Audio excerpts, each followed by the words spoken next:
Hi, I'm Charla Marie Bailey, your host for the SPNN Forum.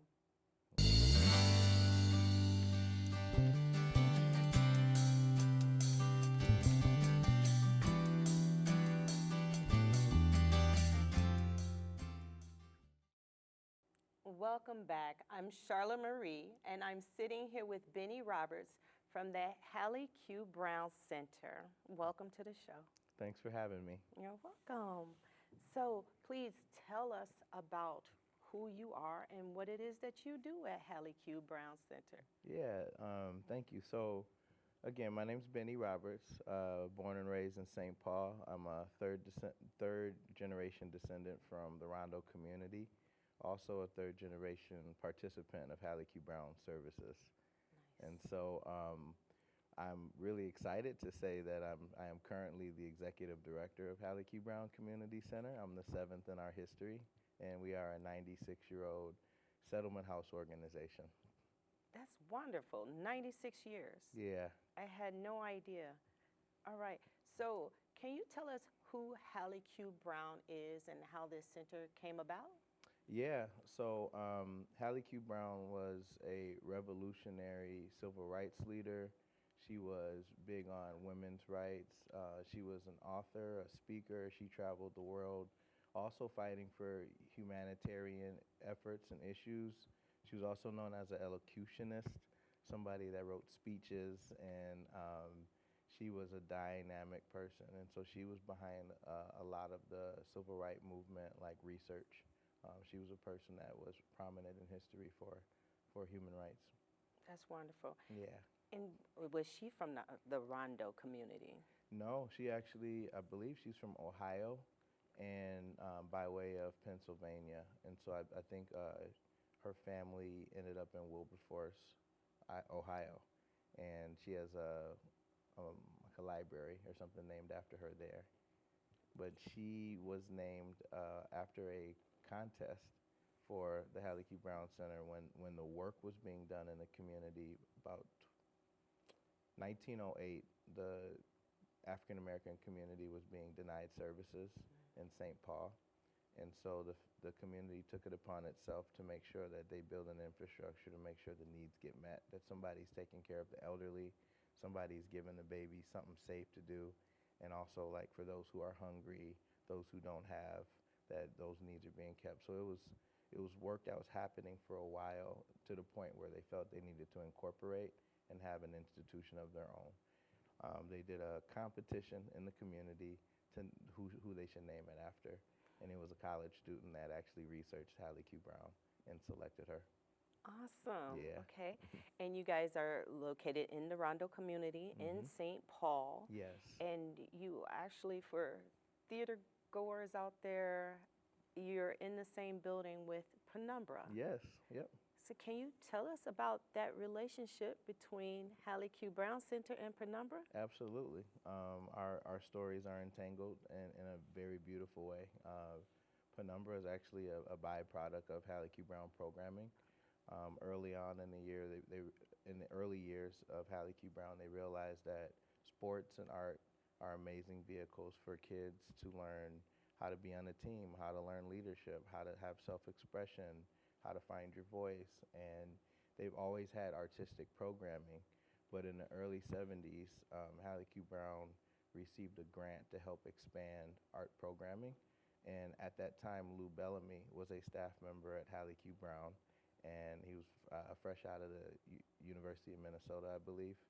And they started doing plays and other theater works, and it got so popular that it made sense for them to have their own entity. And so Penumbra Theater was formerly Hallie Q Brown Theater. And with the help of that CETA grant and Penumbra's own work that they've developed over time, it's become their own thing. So they lease out of our space. They are longtime partners of ours, and we love to serve what they're doing. They have amazing work that they do.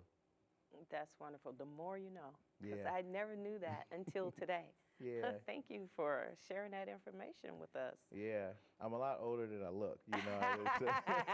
I mean, you know, I understand. Yeah, black don't crack, you know. Now, you said you were the 7th generational executive director, yeah. Yes. So, and I know that you grew up in the community Hmm. and you grew up there, but can you tell us how this came about? Yeah, so my career in community work actually started in high school. We're on the set of the Kwame McDonald studio, and Kwame was actually a huge mentor of mine in high school. He did a lot of sports journalism with his son Mitch at the time, and I was a standout athlete in the city. But Kwame would always pull me aside, and he's like, "I love how dynamic you are on a court. You're a leader there, but I don't want you to ever forget your community." And so he would give me projects to do in the community where I was mentoring. He told my principal, Mary McBee, give this man some other responsibilities in the school so that he can be a leader in the school, not just an athlete. And I started working at the African American Family Services, which used to be on Selby in Oxford.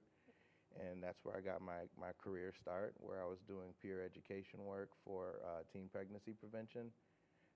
And then I went to the St. Paul Urban League after that and did drug abuse prevention and awareness campaigns and things of that nature too. And I've never strayed away from that kind of work since then.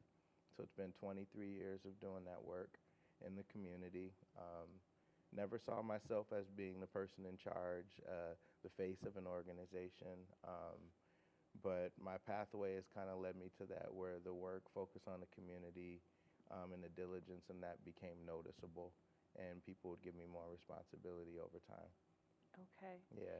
Now, what do you do with because you wear more than one hat over Hmm. there. So, Yeah. can you elaborate on what it is that you do and who are the kids or the adults, people that can gain from Hallie Q Brown Center? Absolutely.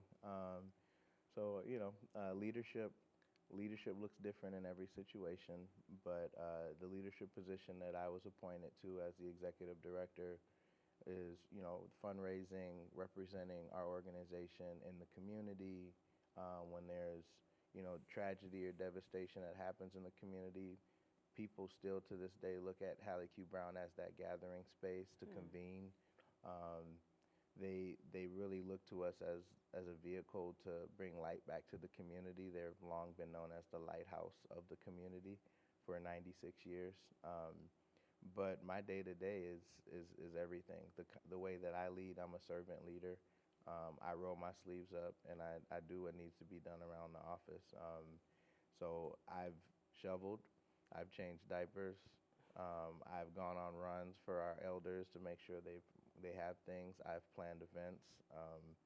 It's really a matter of what the community is needing. Hallie's undergone a really big transition from leadership, from staffing, and we're kind of entering a new generation with how we represent ourselves to our community. And so spearheading that vision for who we are as well is central to the work that I do. Okay. Now, I've been over there and I've noticed that you guys recently, I don't know, recently, maybe within the last 10 years, expanded a playground, Hmm. right? Can you tell me more about that too? Because are you teaching children there as well? Yeah, that's an interesting question, especially with the timing. So we Hallie was originally a settlement house organization, and settlement houses are unique in their structure because they're kind of built inside out. It's a response to what community needs are, and then you build your organization around what the community needs, and then they're adaptable. Many settlement houses were created during Reconstruction because systemically black families were the ones that were denied the services. So many settlement houses actually are rooted in serving black families. Hallie's no different. And so St. Paul in the early 1900s was like that. So Hallie's always had an early learning center, but they've also been devoted to serving seniors, aging adults, and then folks without basic needs. So people that need food, people that need clothes, deodorant, toilet paper, hygienic products, things of that nature, and then also youth development. So currently, the playground that you're speaking of is a part of the playground of our early learning center. It's kind of moved around the building, and so where it's at now was kind of new at that time. Our early learning center sadly closed at the end of January of this year due to staffing troubles, just some systemic barriers as far as credentialing teachers, and we had to make the difficult decision to really reimagine how we serve our children and the best way to do it with the barriers that existed for us. So we've actually taken our 100 years almost of institutional wisdom, and we are still educating parents and families on what's the best way to support kids as they develop. We still have an after-school program. We're going to be building out some other like adolescent programming, and then we're still committed to serving our seniors. Actually, I left from our Golden Agers meetings. Some of the senior women in the community, they get together, they plan events, things of that nature. And our food shelf and clothing closet is open every day. Okay, wonderful. Mhm. And if people is there a website or something that people can go to if they want to contribute, if they want to donate? Yeah. And you guys accept that? Yeah, absolutely. We are a 501c3, a nonprofit organization, so we do accept donations. The donations help with our daily operation. They also help with our programmatic needs. And so you can go to HallieQBrown.org, and that's HALLIEQ, and then Brown, BROWN. You could go on the website, you can call, you can visit us at 270 North Kent Street, St. Paul, 55102. Those are all ways that you can get to us and contribute, and also learn about the services and be able to gain access to them as well. So our food shelf is a really unique program in the way it's done. It's not an emergency food shelf where you kind of come in dire straits and you just get what we have. We operate out of a choice model. We have strategically chosen to go that way because we feel it's more dignifying for our families that have food needs. So a family can come to us, set an appointment, tell us the kind of food that they eat and they need in their culture that fits their diet, and we will actually do the shopping for them, and then they can come and pick up their food. If they have disability and no aid, we will DoorDash their groceries to them. And that way there's less waste with food, but also people are maximizing getting the things that their family needs. Awesome. Yeah. And you say you also with clothing. Yep. Okay, so like I personally have a ton of clothes Yeah. that I need to get rid of. And I used to take it to this one place, but I noticed that when they resell it, it's way too expensive. So I can donate these clothes to the Hallie Q Brown Center, and I love that because then I would feel like I'm giving back to the community. And we don't charge families to go to the clothing closet to get their basic needs. Oh, good. Families come here, all walks of life, all different places, and you know, everyone's been through some hard times. You know, it doesn't matter who you are, and so you'd be surprised the amount of people that come in the winter and they're like, "Do you guys have coats?" You know, they'll walk in with a sweater on and they'll leave with a coat or a hat and gloves, things they didn't have before. Or kids grow, you know, they grow like weeds, and so you buy your kids clothes, 2 weeks later they're in the next size, and you know, hey, I don't got money to, you know, be paying for that kind of stuff. They'll come to Hallie, and you know, we've been well stocked in the past, and people can give us their stuff, and we can get that right back out in the community right away. I'm Charla Marie. I'm sitting here talking with Benny from the Hallie Q Brown Center, and we were just talking about how people can donate to the center through the website or in person, and you can donate food and clothing. Can you give us the address and the web one more time in case someone is just viewing? Yeah. So our address is 270 North Kent Street, St. Paul, Minnesota, 55102. And our website is Hallie, HALLIEQ, and then Brown, BROWN.org. All right, thank you so much. Yeah, my pleasure. Now, I understand that you're married with a child. Yeah. Do they get to come and help you out too, or do they have to? Yeah, that's funny. So, a really funny story, actually. I met my wife 26 years ago at the Hallie Q Brown Center as kids. Oh. That's actually where our friendship started. Oh And my so gosh. we never dated or anything like that. We just always been friends, and it was a plutonic friendship that was just really important to each other, and so it adds this other dynamic of it that, like, man, like, without this place, even the things of my own family would be different, possibly, and so, yeah, my wife loves coming to serve. She likes volunteering. She donates a lot of clothes as well to help our food shelf.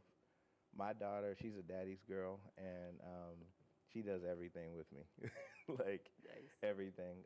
So she's like, Dad, in our office, I'm wondering that. And so I do think she may be a leader one day in some capacity, even if it's not doing community leadership. But yeah, she comes, she participates in programs when she can, and yeah, I think if we're not benefiting the families of the people that work there and that are giving of themselves, then there's something wrong with the way we operate. And so we don't just want to benefit the community, but also our own families as well. And so I love that my family's interested in peering behind the curtain and supporting our efforts as well. That's wonderful. I love that. Yeah. Now, you mentioned something about programs. Now, you have a program coming up soon, don't you? Can you tell us more about that? Yes. So in the first time, I guess, since being the leader, I'm creating a new event that we're going to do that's open to the public. It's called Hallie Q Brown Day. All right. And so, not to be confused with like Rondo Days where you go and there's vendors and people on the stage and they're selling stuff. It's really an open house for people to come into the center and see how we're changing, what we're adding, how we're staying true to who we are. I'll be giving multiple tours throughout the day where I'll be going over our history of our organization, but also sharing our vision for the future. And then we have a few proclamations that were made from Ramsey County in the state of Minnesota. We're working on the city of St. Paul's as well. But April 1st is going to be permanently Hallie Q Brown Day so far in the Ramsey County and All also in right. the state of Minnesota and hopefully in the city of St. Paul as well. And April 1st was selected because that was the first day Hallie had established their first executive director, Myrtle Carden, April 1st, 1929. And Okay. so paying homage to our first leader, who was another black woman like Hallie Q Brown, and making sure that we can honor her and honor the other women and men of our legacy going forward. Wonderful. Now, is there anything like going to be food, music, or anything like that? I'm just like, Yeah, I understand you're a foodie. we hungry. I am a foodie, yes. So- And so we'll have like food for purchase there. Okay. We'll also be selling merch, and it'll be a way for us to like raise awareness and raise some funds to offset some of our costs. We are working on some performance components too, so hopefully have some spoken word or drumming or dancing or something there as well. And then also the food, we're working on finalizing who's gonna cook for us, but we got some pretty fun ideas and candidates out there. Okay, awesome. Yeah. What day does April 1st fall on? It's a Do you know? Tuesday. It's a Tuesday. Okay. Yep. Is it during the day or in the evening? It'll go from around 11 to maybe about 6 in the evening. So Okay. at some point, anybody can pop by and enjoy the day. Okay. Hmm. Now, will you still have your after-school programs running that day, or how does that work? Yeah, we'll still have our after-school program. It'll be a good way for the community to see like the serving doesn't stop, Okay. But the kids would be like, well, Mr. Benny would be busier that day, so I'll be running around doing the tours and speaking and all of that, but we're still going to serve our kids and put some plates up for them, that kind of stuff. Yeah. Yeah. That's wonderful. I love what you're doing. Just to recap, what is going on? So, Hallie Q Brown, briefly, she was. Can you just briefly describe for us again, just in Yeah. case people are, just tuning in? Yeah, so she was a humanitarian, civil rights leader, an author and speaker, and she's the namesake of our organization as a prominent black woman in our history. And you guys have been there for 96 years. 96 which years. I did not know. Yeah. And you share space with Penumbra Theater, or they share space with you. Also St. Paul Parks and Recs. What? Okay. So there's a recreation part on the bottom of the building that faces McCubbin on the back part of it as well. So it's a very unique layout and partnership. But all together we offer some full services for the community. I didn't know there was a bottom part. Oh yeah. See, I'm learning today. We are learning today. Hey, I love it. And that people can donate funds, and they can donate clothes food. and food to your organization so you can give back to the community. Yep. And it's only within the community, like just for St. Paul. Or Our food shelf extends several counties, actually. Oh, that's wonderful. Yeah, we serve 30 to 35 families a day. And this is a weird thing, so I don't want to use it as a bragging point. It's really just context. Okay. We serve, we distribute about 325,000 pounds of food a year. The sad part of that is increasing every year. And so it kind of shows the need in our community that so many people are hungry, and we don't have a system that's benefiting the community as a whole to solve that problem. So I look forward to the day where those numbers are going down. But right now, that's what we're able to, the amount that we're able to serve and get out it's glaring, just because of how difficult it is in our society. And so same with clothes. I mean, there's people that literally, they come in sometimes with socks, no shoes, that kind of stuff. And so we take what we can get, and we'll make a lot out of it. And those donations go a long way. And it really helps the community. It goes directly back to them.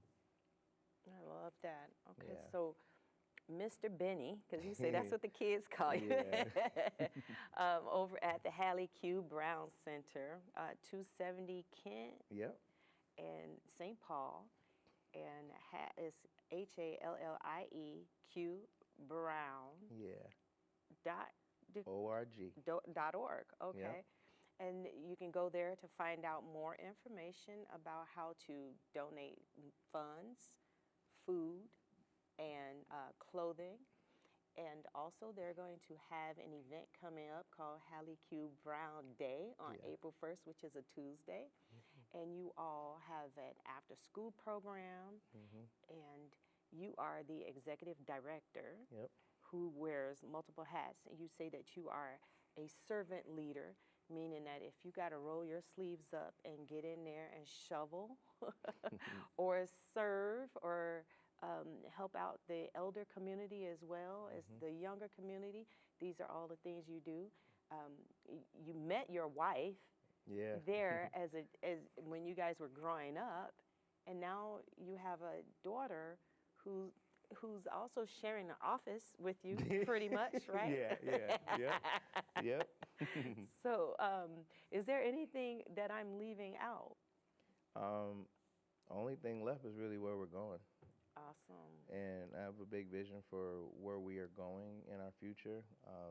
It requires us to expand our building. Okay. There's a growing responsibility and leadership in our community that people are seeking out, and I believe that is a place that Hallie has always had a stake in our community. There's resources that we're missing that I have a vision for us being able to have as the assets and resources in our community that they deserve to thrive, and all with the end goal of increasing longevity. We want to see people live longer lives. We want to see people who, whatever their lifespan is, it be quality. And we want people to be able to live into their fullest, to be able to be the best contributors they can be to our world, to our society. And so in order to do that, we need to give solutions to some of the barriers in our community that are pressing. All right. Yeah. Well, thank you so much for being a guest on the show today. Thank you for having me. I appreciate you, Mr. Benny. And you're going to see me over there with some clothes. I have too many clothes that I need to get rid of. And I thank you for tuning in today.